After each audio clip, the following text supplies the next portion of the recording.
नमस्कार मित्रो, माझ्या कायदेभान या लीगल चॅनलवर तुमचं स्वागत आहे।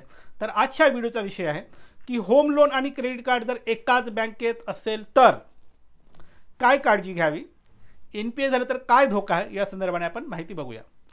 बघा, मी बऱ्याच केसेसमध्ये असं पाहिलं आहे की जे क्लायंट येतात त्यांचा ते आधी होम लोन घेतात, त्या बँकेमध्ये रेग्युलर पेमेंट करतात, मग बँकेला लक्षात येतं की अरे हा होम लोन घेतोय, व्यवस्थित पे करतोय, मग बँक त्याला कधीतरी क्रेडिट कार्ड देते।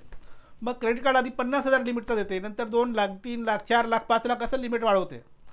याला क्रेडिट कार्डची सवय पडल्यामुळे हा भरमसाठ पैसे क्रेडिट कार्ड म्हणून उडवतो आणि मग एखाद्या वेळी पेमेंट देण्यात जर अडचण आली किंवा हळूहळू पेमेंट देण्यात जर प्रॉब्लेम आला आणि सलग 3 डिफॉल्ट झाले तर मग इथे मामला बिघडतो। बँक काय करतं, 3 डिफॉल्ट झाल्यानंतर तुम्हाला डिमांड नोटीस पाठवते, ते जर पैसे नाही भरले तर अकाउंट एनपीए करतं। आता एनपीए म्हटल्यानंतर पण ना आपला एक गैरसमज आहे, ही लोक क्रेडिट कार्ड वापरणारी यांच्या डोक्यात असं असतं की काय झालं, डिफॉल्ट झालं क्रेडिट कार्डमध्ये ना, तर 4-5 लाख रुपये आपण भरून टाकू, पण असं होत नाही। क्रेडिट कार्डचा डिफॉल्ट त्या ग्राउंडवर जेव्हा तुमचा अकाउंट एनपीए होतो तेव्हा फक्त क्रेडिट कार्डचा अकाउंट एनपीए होत नाही, आठवण ठेवा। एकाच बँकेत होम लोन आणि त्याच बँकेतून क्रेडिट कार्ड असं जर घेतलं असेल तर क्रेडिट कार्डमध्ये डिफॉल्ट केल्यामुळे फक्त क्रेडिट कार्ड डिफॉल्ट न होता तुमचे दोन्ही अकाउंट, होम लोनचं आणि क्रेडिट कार्ड, हे एकत्र एनपीए होतात आणि इथे घोळ होतो। तुमच्या जे डोक्यात आहे कॅल्क्युलेशन ते सगळे बिघडतात। का? एनपीएचा एक रूल आहे, समजा तुमचं होम लोन 80 लाखाचं आहे आणि 5 लाखाचं तुम्ही क्रेडिट कार्डमध्ये डिफॉल्ट केलात, तर एनपीएचं जेव्हा तुमचं नोटीस निघते तेव्हा ती 5 लाखाची नाही निघत, 80 लाखाचं होम लोन आणि हे 85 लाखाची तुमची नोटीस निघेल, डिमांड नोटीस।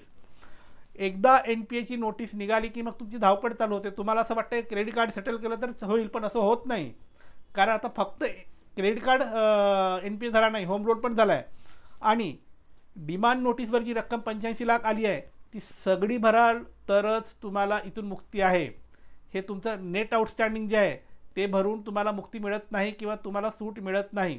बरं, डीआरटीमध्ये गेलं तर काय, डीआरटी स्टे देते, पण डीआरटी पण तेच म्हणणार तुमच्या डिमांड नोटीसवर किती अमाऊंट आहे, 85 लाख, ते सगळे भरा। म्हणजे जी लोक एकाच बँकेत होम लोन आणि त्याच बँकेतून क्रेडिट कार्ड असला प्रकार करतात आणि क्रेडिट कार्डमध्ये डिफॉल्ट करतात, त्या लोकांची फुकटामध्ये घरं जप्त होतात।